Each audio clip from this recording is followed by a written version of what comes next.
All right, good morning, everybody. Thanks for joining me. We'll go ahead and get started here. If you got your questions, go ahead and post them. Should be below the video if you are on a smaller screen, or to the right of the video if you are on a larger screen. All right, so we will start here with Steve. Says, very wild with the driver. What are thoughts about trying a driving iron? Well, I mean, you're going to hit it shorter, right? You'll hit it shorter with a driving iron, and driving irons are not really easy to hit. They're usually, they're longer clubs. So, like if you have trouble with long irons, you're going to have trouble with a driving iron as well. I'm not sure how you do with long irons, but a driving iron just isn't going to go as far. So let's say you hit your driver like 250 when you hit a good one. A driving iron is probably going to go a little over 200, probably somewhere in that range. Maybe a little bit more than that, 225 if you're lucky, right? And they're not easy to hit, right? It's a smaller sweet spot than the driver, so may not be the best plan. What I would recommend doing is just choking up on the driver, see if that gives you a little bit more control. Maybe look at getting a lesson, doing an online lesson or something like that. Look at your swing on video, kind of see what's going on. Because when you're wild with the driver, it really comes down to two things, right? Are you hitting the ball in the middle of the face? And then do you have your face angle at impact, right? So the direction the club face is pointing. How is that relative to the direction the club head is moving, right? Because that's what makes the ball curve, assuming you're hitting the ball in the middle of the face, right? So you can use foot power spray it on the club face, see where you're striking on the face. You may find that you're hitting everything off the toe, and that's why you're wild with the driver. And then if you just kind of fix that, get those strikes more in the center of the face, then you may start hitting it, more in the fairway or more in the direction that you're intending. You may find that you're hitting it pretty much in the middle of the face all the time, but you're slicing it all the time. Well, if that's the case, the face is too open. You just need to make an adjustment. So in lieu of buying a club that's really not really going to be a very good solution, because you're probably not going to hit that very well either, because driving iron is not an easy thing to hit. Instead of that, what I would look at doing is fixing the problem with the driver, maybe choking up on the driver, giving yourself a little bit more control. That would probably be the better route. All right, let's keep going here. So Fred S says, I'm doing well with lag and in ground with irons, but with my driver, I am sometimes getting steep. That drill with the driver to hit against the solid left side, I'm right. Or what drill with driver to hit against solid left side, I am right-handed. So what I'd recommend doing is working through the 20-minute shallowing fix, but with your driver. The driver will tend to be more difficult to shallow out because of the ball position, right? We tend to move the ball position more forward with the driver, as we should, to enable more of an upward strike on the ball. Maybe you have it too far forward, so moving it, still have it forward, but not so far forward. That may make it easier to swing from the inside. And then if you work through the 20-minute shallowing fix with the driver, I think that will help. So to get to the 20-minute shallowing fix, you can click the instruction tab at the top of the screen, and then you can click the 20-minute shallowing fix from there. All right, so let me refresh this, make sure there's no new questions in there. Those questions were submitted yesterday, kind of late after the fact. All right, so Derek S says, is there a recommended tee height and a recommended distance behind the ball to place drive at setup? So a lot of this just depends on what kind of shot you're trying to hit, but generally speaking, tee height, I like to see about half of the ball above the crown of the face. So this ball will make it really easy to be able to tell, right? So I have a ball here that's, kind of split in half, kind of black on one side, white on the other. So when you're setting that up, you basically want it. Let's do it from this angle. You can see there's the crown, the top of the crown right there. I have foot power spray on here so you can really see where that is. So basically, you kind of want it like that. That's pretty close to where you'd want to be, to where half the equator of the ball is even with the top crown of the club. But that doesn't mean you can't have it a little bit higher or lower. It really just depends on what shots you're trying to hit, right? So if you're trying to really hit a high drive, right, then you may place the ball a little bit more forward in your stance and tee the ball a little bit higher. So that way you can enable more hitting up on the ball, right? Um, if you're wanting to hit it low, right, you might tee it to where it's only teed up about this high, and then you may put the ball a little bit farther back in the stance. We don't want to hit down on it, but to put it back in the stance where you're hitting more level with it, and that will make it go lower, right? So it really just depends on what kind of trajectory you want as far as the tee height is concerned. Generally, higher tee height, hit up on it, we're gonna get higher trajectory. Lower tee height, we're gonna be looking for like a lower trajectory. As far as where the club is when you're setting up, there is no set rule to where it needs to be. You can have it a foot behind it. The ball doesn't care. That's what we have to understand. The ball doesn't care how you set up. It doesn't care about any of that. It only cares about how you're presenting the club to it at impact. So when you set up, you just want to set up in whatever way allows you to basically deliver the club at impact in the best way possible, right? So for example, when John Rahm won the Masters, right, he learned to hit a draw, or I shouldn't say he learned to hit a draw. He worked on hitting a draw, a better draw, more consistent draw for him on certain holes, so that way he could gain an advantage, right? Because John Rahm is predominantly a fader of the ball. He pretty much fades all of his drives, and some of the holes at Augusta aren't really great for that for a right-hander that hits fades. It promotes more of a draw ball flight. So John Rahm decided, well, hey, I'm going to get good at hitting a draw, so that way on those holes I can do that. And if you watch when he hits a draw, what he does is he puts his club farther behind the ball. And part of the reason for that is it gets his body more closed off, so that way he can swing more from the inside and get that ball turning over. Because in order to hit a draw, I need to have an inside out swing path, and I need to have my club face a little bit close to that path to get it to turn over, right? So generally, his path is a little bit left to get that fade, right? Because it's the opposite for a fade. I need to get my path going a little bit to the left with the face a little bit open, right? So him setting up with that ball with the club a little bit more behind enabled him to kind of close off his shoulders more and make it easier, right? So now, obviously, not everyone does that, but that's what he found as a solution. So generally, most players are going to put that club right behind the ball, right? They're going to have it directly behind it, but that doesn't mean that that's where it has to be, right? If you find that it's easier to hit the ball starting with the club 6 inches behind it, then by all means do that. There's no set rule or anything like that you have to do that. So yeah, that's what I would recommend doing. Just play around with it. A lot of this is just kind of like figuring out where things need to be kind of for yourself. There's no tried and true necessarily places that you have to be. Here's the other way to think about it too is imagine you had no backswing, right? Imagine you just got up to the ball and then you just got into this position here and then hit the ball, right? Hit the ball from there, right? And let's say you hit it fantastically when you do that. You're a professional golfer and you're doing that, right?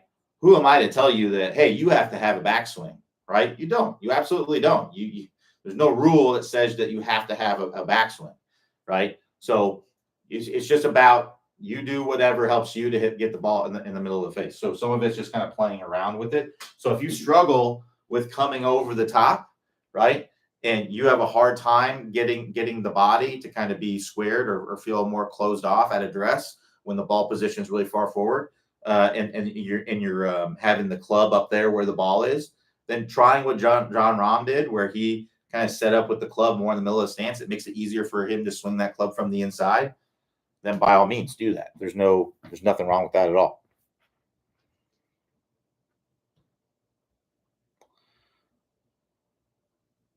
All right, keep questions coming.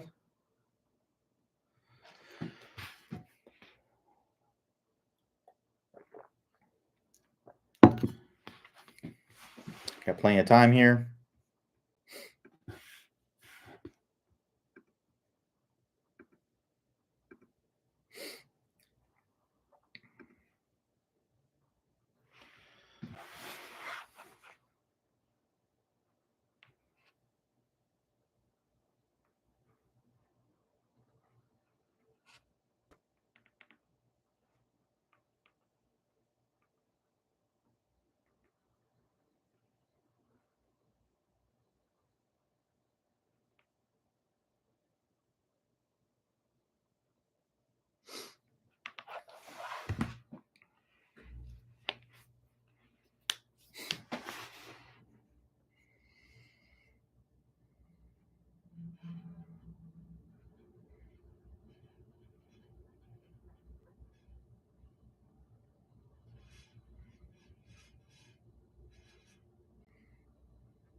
My light just turned off.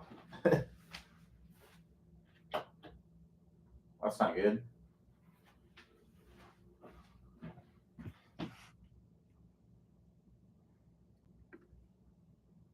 Bear with me, folks. My light just turned off for no reason. I don't know why, so I got to go investigate. Sorry about that. Bear with me here. I got to go see if the breaker tripped or something.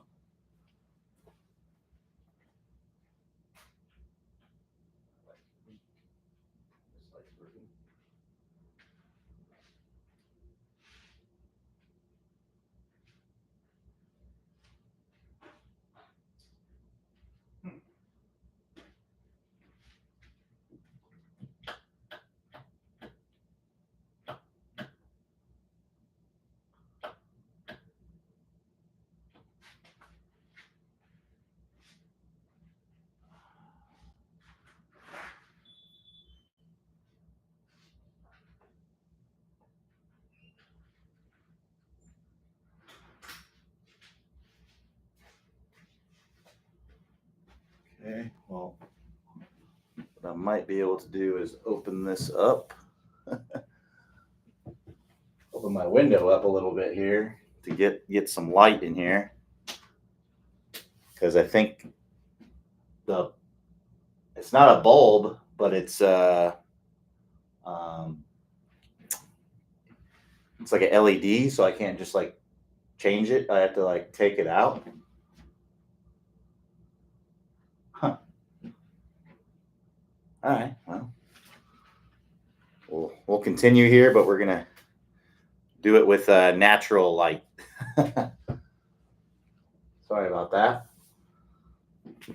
There we go. We can continue here. We're just gonna have a natural light instead.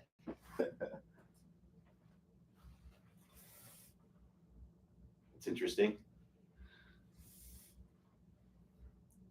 There we go. All right. Sorry about that, folks. Had to happen right during office hours, right? Couldn't have happened earlier.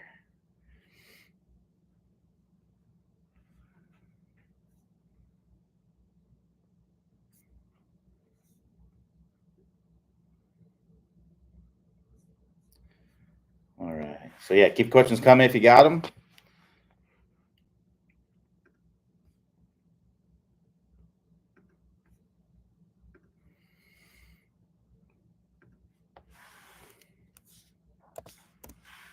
All right, so Reg N asks, why is it so difficult to hit the ball out of a fairway bunker?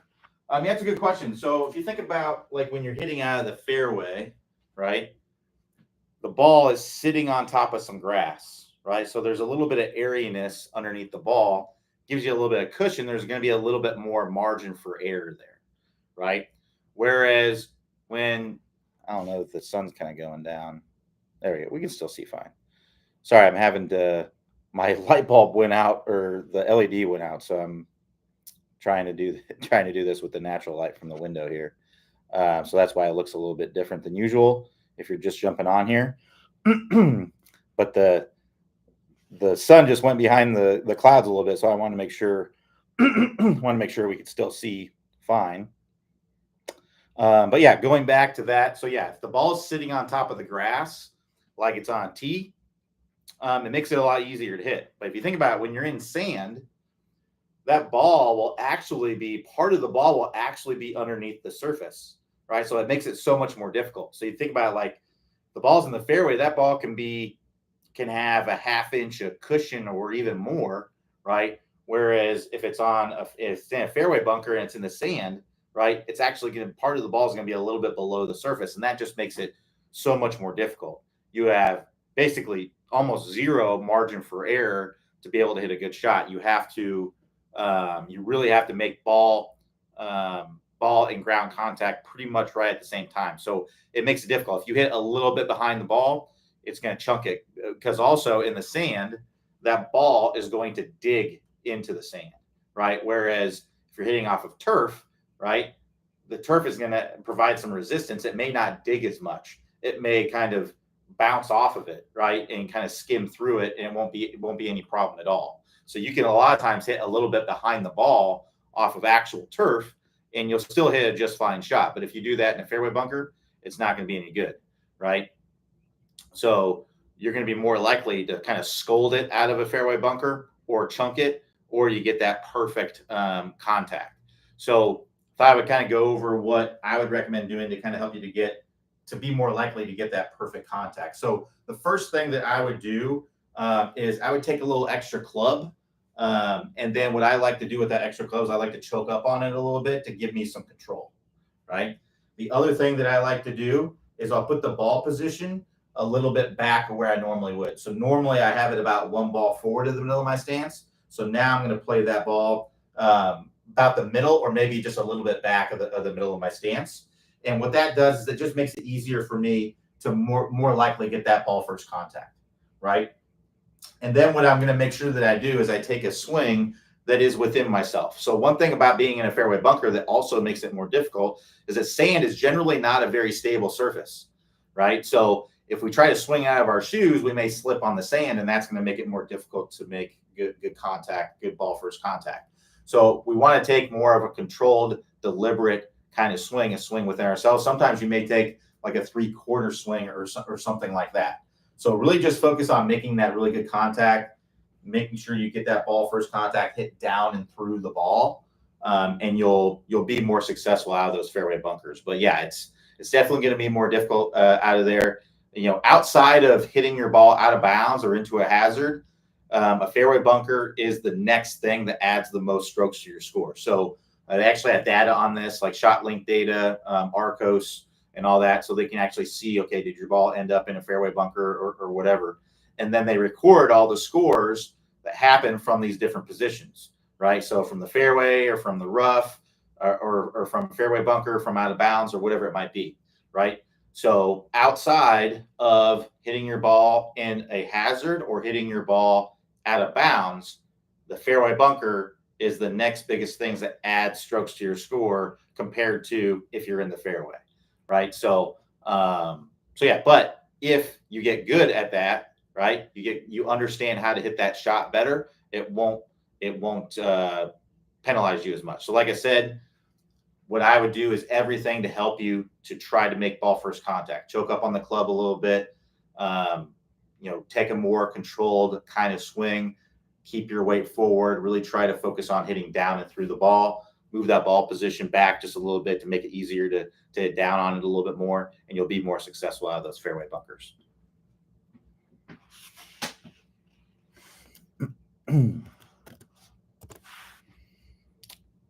All right, let's keep going here. If you're just jumping on here, it looks a little bit different just because my light in my office here went out, and I don't have it's not just like a simple light bulb thing. It's like an LED thing, and I have to like get that fixed, I guess. So I'll be looking at that, getting that fixed later today.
All right, so Rick M asks, what can I do to get my 3-wood to go higher?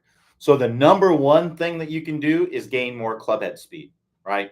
So what that means is, imagine this is the horizon, right? And then this is the launch angle, right? So this would be the ball launching at a certain angle. So if I want my ball to go higher, I can hit the ball with more club head speed, and that will make the ball, if I launch it at the same angle. So let's say I hit one and I hit it with 80 miles an hour club head speed. So that ball is going to keep going in the air. It's going to reach a certain point, then it's going to tend to fall out of the sky, right? Well, now let's say I do 100 miles an hour club head speed. Well, now that ball's going to have more energy, so it's going to keep climbing up in the air, and it's going to go higher and it's going to go farther. And that's why I recommend to gain more club head speed to hit the ball higher, because you also get the added benefit of hitting it longer as well, which is something that really helps a lot.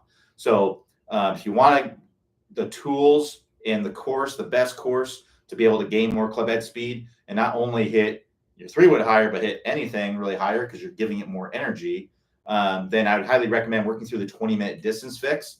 To get to the 20-minute distance fix, so you click the instruction tab at the top of the screen, and then you can click the 20-minute distance fix from the drop down there. Other things that you can do to hit it higher would be to have more loft, right? So a lot of these 3-woods are adjustable loft nowadays, so you can add more loft to that 3-wood, and that will help it to go higher. You can also add more loft by releasing the club a little bit earlier, but you have to be a little bit careful with that, right? Because we don't want to be coming into contact and be like this, right, where we have backward shaft lean, because that's just you're going to tend to make poor contact when you do that. So let's say you're at impact right now and you're like this, right? Well, then you could come in and be more like that, still have shaft lean, but just have less shaft lean, and that will help you to hit the ball higher as well, right?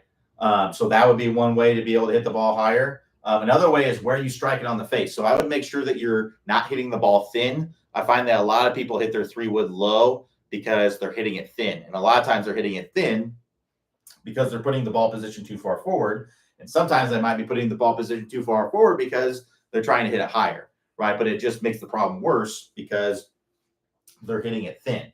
So whenever you're hitting the ball off of the ground, you need the bottom of your swing arc to be on the target side of the ball, right? So if you imagine this is the swing arc, right, represented by this hula hoop, the bottom of this arc needs to be on the target side of the ball. So if my fist is the golf ball here and I'm hitting the ball that way, it needs to be on that side of the ball. Well, if I have my ball positioned up here where my left fist is, right, well, the ground's in the way. So if I hit the ground, I'm going to chunk it. If I don't hit the ground, I'm going to be hitting up on the ball when it gets to it, and that's going to tend to lead to thin shots. And when you hit it thin, you're going to hit it lower, right? So there's a couple reasons for that. So one is a lot of times the fairway woods, they have kind of domed faces. So there's going to be less loft lower on the face. And then also when you hit the ball low on the face will twist down and will also de-loft, right? So that putting the ball forward in your stance may actually lead to lower shots if you're hitting those thin.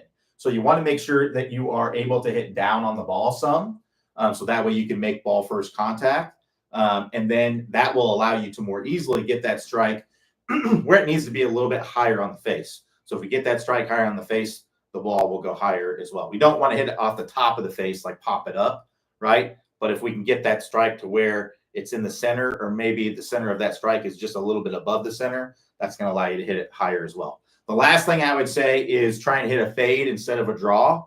If that's what you're doing with your 3-wood, if you're drawing that 3-wood, because when you hit a draw, what happens is the face needs to be a little bit closed to your path. And when you close the face a little bit, it's going to de-loft the face a little bit, and that's going to make it go lower. The opposite is true when you hit a fade. When you hit a fade, it opens the face to the path. When you open the face, it adds a little bit of loft, and it will go higher, right? So those would be the things I'd be looking at. More club head speed by working through the 20-minute distance fix. You can release the club a little bit more, but again, you want to be careful to make sure you're making good ground contact.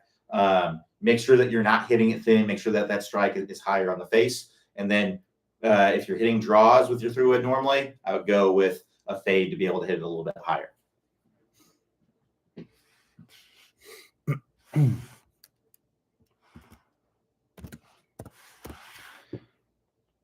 All right, let's see if there's any new questions here.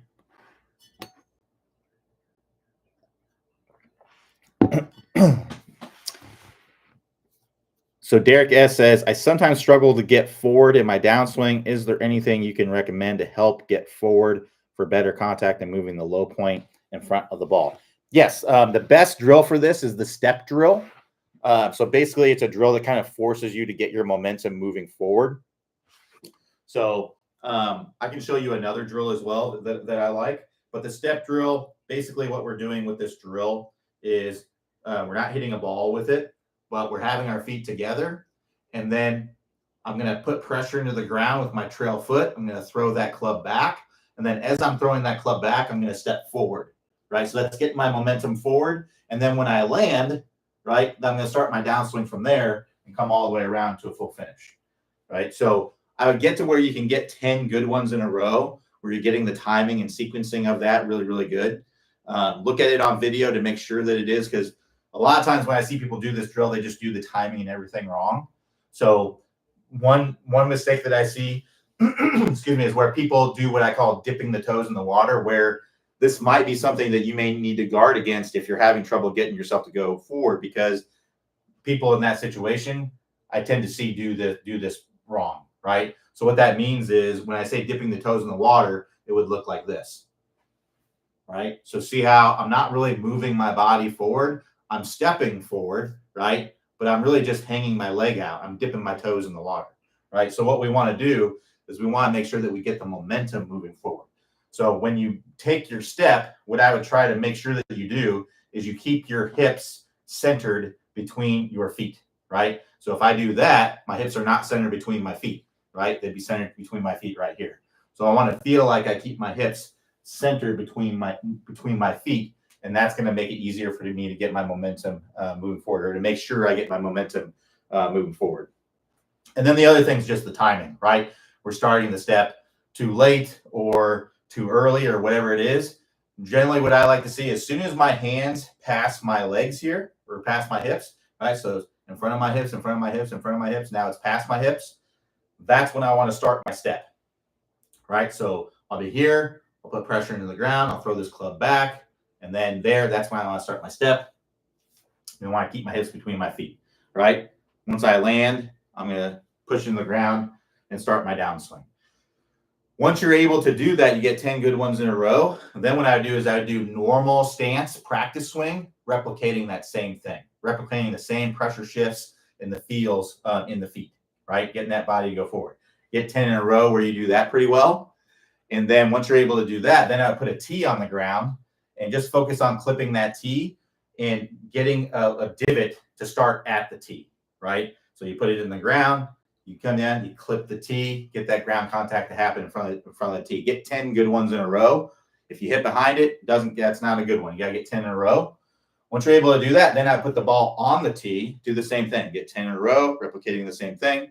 Once you're able to do that, put the ball on the ground. And when you put the ball on the ground, I would use some foot power spray or something like that and spray it on the ground where the ball is. So that way you can see where you're hitting the ground in relation to the ball. You can also take a tee and like scratch a line in the turf with the tee. You can do that. So those are all things you can do to get that working a little bit better. So that'd be like a good progression to kind of work through to make sure that you're getting your weight shift forward.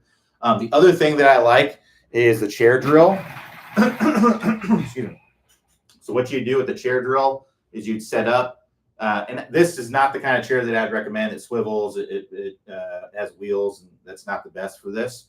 You want one that's kind of more stagnant, doesn't like do any of that.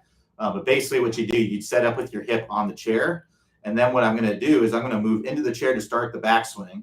I'm going to be on the chair as I continue my backswing. And then the last part of the backswing, I'm going to move my hip away from the chair. So I want you to feel yourself move away from the chair. And you can work through that exact same progression, right? Just do that exact same thing. Do practice swings where you come down and brush the turf. And then put a tee down. Do practice swings where you get the divot in front or at the tee. Hit the tee, clip the tee, and hit it in front of the tee. Then put the ball on the tee. Do the same thing. Then take the ball off the tee. Put a line there to make sure you can see where you're hitting the ground in relationship to the ball, right? Or you can use something like a divot board, by the way. This is a great tool for people who struggle with chunk shots, getting the weight to go forward and stuff like that. If you want to pick up one of these, basically you put the ball on this dot, and then when you hit the ball, it shows you exactly where you hit the ground in relationship to the ball. So I highly recommend that as well. Great for home practice because I know a lot of us can't make it to the range and things like that to work on stuff. So that's a good place to go to. So to get one of those, all you have to do is go to our resources tab. And then from that resources page, there's a list of like all the training aids that we recommend. You can find a link to pick up one of those. But those would be the drills that I'd be looking at if you're struggling with getting that weight shift forward.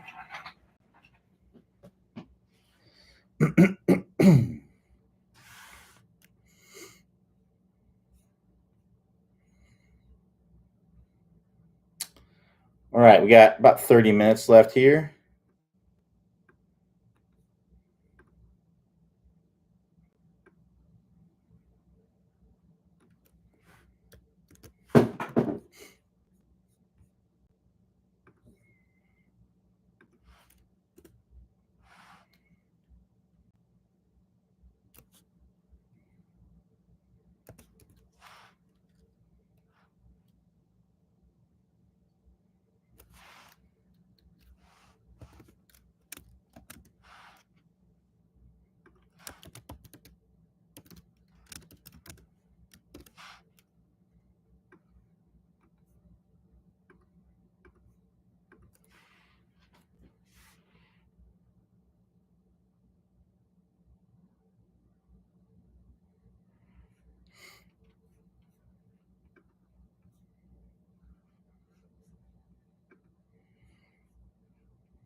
Excuse me.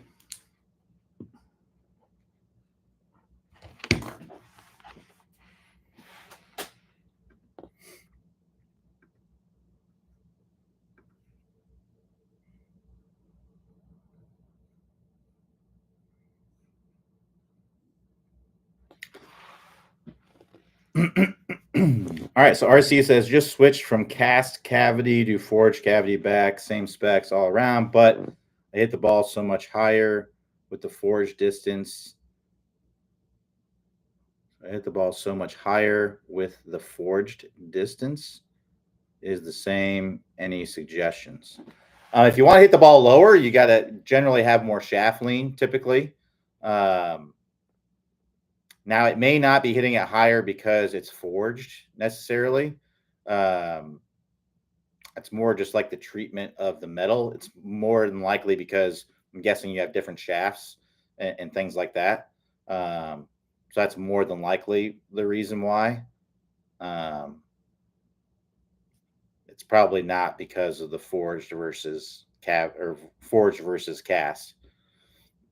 Because all things equal, forged and cast, you're going to hit it the really the same. It's more about the feel, how it feels when you hit it. But yeah, I would say it's more the shaft than anything. But yeah, if you want to hit it lower, then I'd recommend getting more shaft lean, hitting draws. Doing the 20-minute shallowing fix to learn to hit draws, that sort of thing. Working through the top speed golf system to get more shaft lean, that will help you to hit it lower. Put the ball position a little bit more back in the stance. If it's maybe it's too far forward, putting it more middle to just forward of the middle, like one ball forward of the middle could help you. I generally don't like ball positions that are really far forward unless you just have a lot of shaft lean and stuff like that.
Excuse me. All right, we got about 20 minutes left here. If we got any more questions, if not, no worries.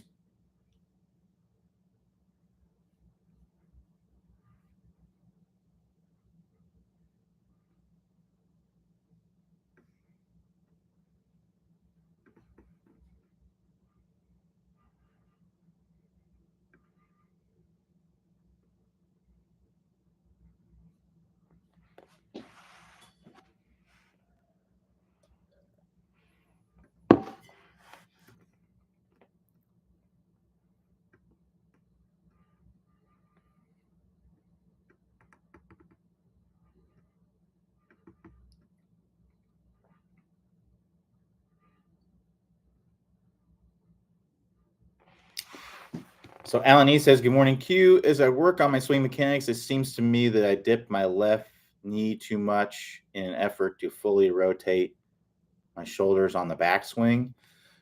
Should I avoid this? No. When you rotate your hips, your left knee is going to flex and move in. Right? That's totally fine for that to happen. It needs to happen. If you were to try to keep your knee fixed right there, you would kind of resist the amount of rotation that you can create and the amount of power ultimately. So I would say that that's not a problem. Go look at Bubba Watson. Go look at Sam Snead. Go look at a lot of players that just let that knee come in. It's totally fine. Now, how you move the knee in the start of the downswing, we want to get that back, right? So we don't want to do this and then just stay there, right? We want to do this and then we want to get that knee kind of moving back out again, right? So you just want to make sure that you do that. But it's totally fine to have the left knee come in, because if not, you'll probably resist your rotation, the amount of power you can create.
Aline says, "Thanks. Guess I feel like I'm bobbing too much. I've at times raised my left heel a bit in an effort to rotate more instead of more severe left knee bend." Thoughts? Yeah. Let your legs freely move to allow you to rotate. That's my take on it. If you resist letting your legs move, then you're going to resist your rotation. So let the heel come up. Like I said, go look at the leg work of Sam Snead and Bubba Watson. That's pretty. Those guys are very powerful hitters.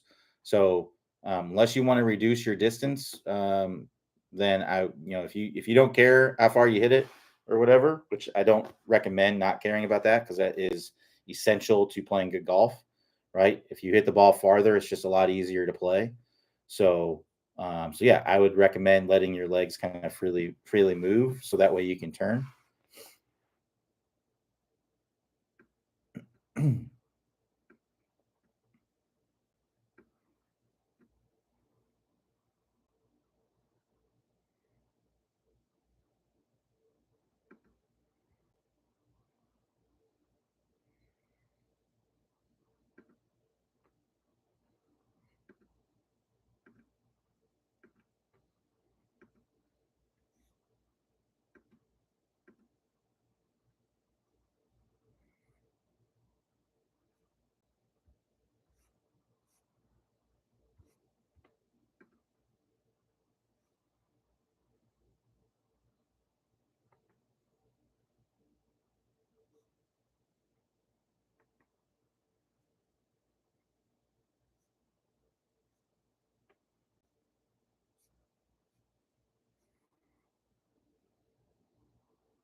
So Tim O says, what does it mean to hit against a solid, strong side? So basically what it means is you just don't keep sliding forward, right? So we want to get our momentum moving forward, right?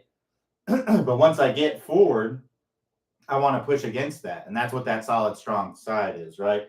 Pushing against that. So I want to move into my lead side and then push against that. That's essentially what I want to do. If you're not, so basically, if you're not hitting against a strong left side, it basically means that you're either hanging back, right? Where I'm either going up to the top and then I'm just doing that, right?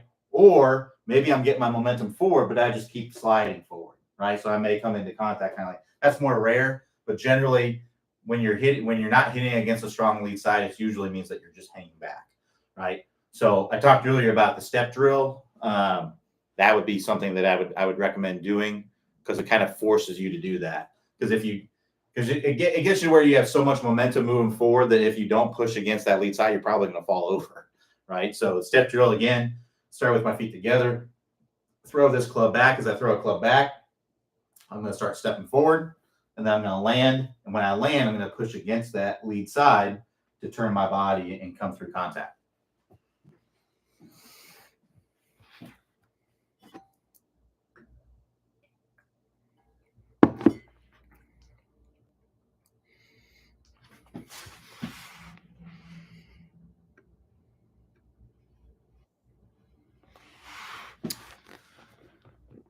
So Alan E says, since there's a lull in questions, here's one more on the rotation topic. Flaring my feet does help. If I flare both feet, rotation does seem harder. I've done better lately with a left foot flare, but a right foot flare makes it harder to fully rotate on the backswing.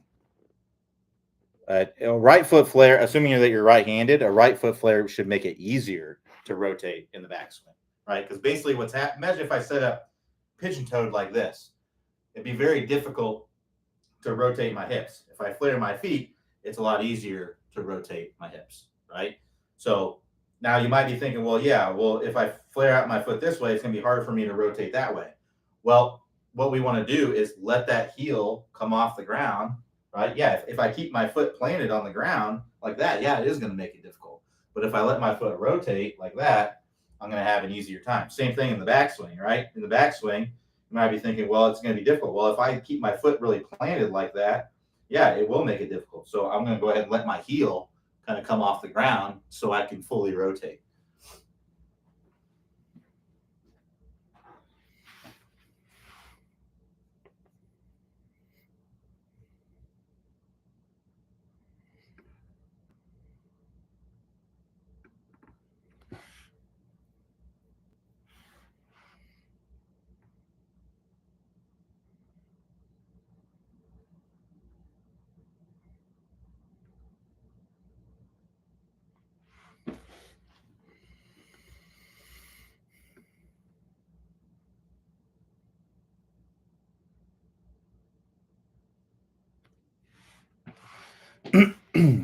All right, so Larry Bill says, while I work regularly on hitting the ball first, when I take a divot, mostly very shallow, I find myself often topping the ball off the tee.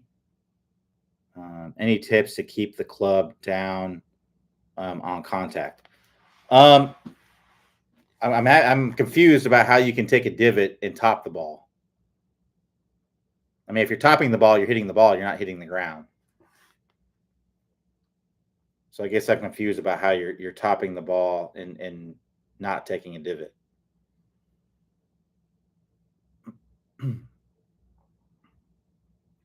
Regularly on hitting the ball first, then taking a divot. I mean, the low point might be too far forward. So basically, if you imagine this, right, I'm coming down in an arc. The club's coming down in an arc like this, right? Well, we want that arc, the bottom of that arc, to be about 3 or 4 inches in front of the ball and then slightly below the ball, right? So if my ball is here, and let's say, that's exactly what I want. It's 3 or 4 inches in front of the ball and then slightly below the ball. But now let's say I'm still taking a shallow divot, but now my low point's is really far forward. We'll look at where that's coming in. It's coming now. That arc is coming in and hitting the top of the ball. So that might be what's happening. You might be getting your low point too far forward. It's hard to say without seeing your swing, but that's the only thing I can think of about how you would be able to take a shallow divot and top the ball at the same time. So your low point might be too far forward. So I maybe try to take, get closer to the ground, feel like you're taking more of a divot. That might help. And then get the low point not so far forward.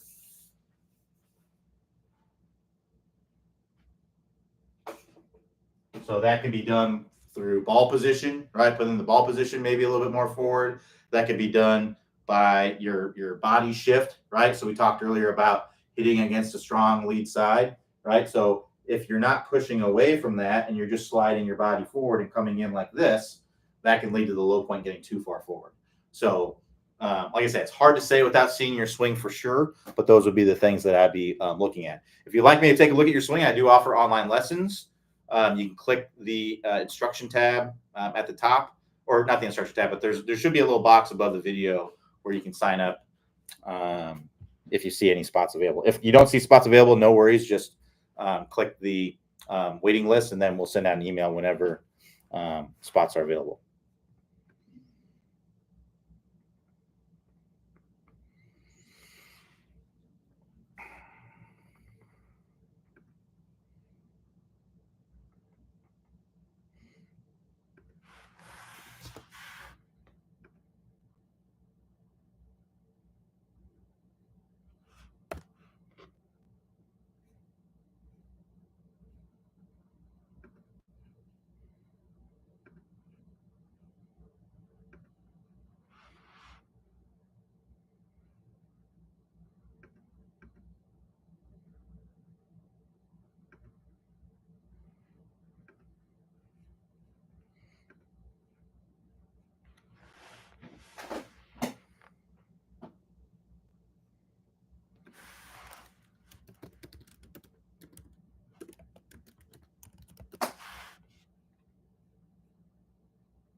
All right, we'll go ahead and wrap it up right there. Thanks everybody for joining me. We'll be back here tomorrow, or not tomorrow. Sorry, we'll not be here tomorrow. Also, we won't have office hours on Monday, so we'll be returning Tuesday. I believe that's September 3rd.